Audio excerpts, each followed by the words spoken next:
आज मैं 2025 के वित्त विधेयक पर अपने विचार रखने के लिए खड़ी हूँ। सरकार इस बजट को जन कल्याणकारी बता रही है, लेकिन क्या ये वास्तव में गरीबों, किसानों, श्रमिकों और मध्यम वर्ग के हितों की रक्षा करता है? क्या ये युवाओं को रोजगार देगा? क्या महंगाई में राहत देगा?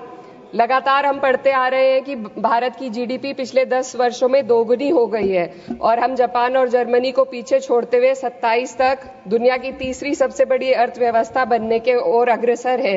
लेकिन यह उपलब्धि तब फीकी पड़ जाती है जब हम प्रति व्यक्ति जीडीपी के आंकड़ों को देखते हैं, जिसमें भारत विश्व स्तर पर 100 से अधिक देशों से पीछे है। 23-24 के लिए स्थिर कीमतों पर प्रति व्यक्ति जीडीपी केवल 1,24,600 रुपए है। ये कोई आश्चर्य की बात नहीं कि सरकार इस डेटा पर बात करने से बचती है, क्योंकि वे ये नहीं समझा सकते कि पूरे देश की जीवन स्तर में वृद्धि क्यों नहीं हो रही। वे ये नहीं बता सकते कि देश में इतनी गहरी आय असमानता क्यों बनी हुई है और आम नागरिकों को आवश्यक सेवाओं तक पहुंचने में इतनी कठिनाइयां क्यों होती हैं। सरकार दावे करती है कि भारत की अर्थव्यवस्था दुनिया में सबसे तेजी से बढ़ रही है, लेकिन इस विकास का लाभ केवल अमीरों को मिल रहा है। आज हमारे देश में शिक्षित युवा नौकरी की तलाश में दर दर भटक रहा है। सरकारी नौकरियों में लाखों पद खाली पड़े हैं, लेकिन भर्ती नहीं हो रही।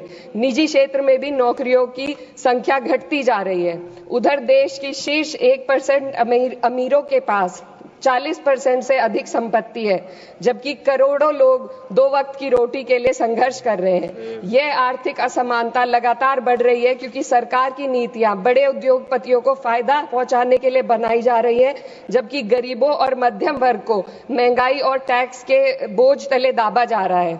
जब यह सरकार सत्ता में आई थी तब $1 लगभग 60 रुपए के बराबर था और आज 83 तक पहुंच गया है। Sir 2 minute. रुपए की इस गिरावट का सीधा असर आम जनता पर पड़ता है। इस सरकार की मौजूदा वित्तीय नीतियां पूरी तरीके से अमीरों के पक्ष में झुकी हुई है।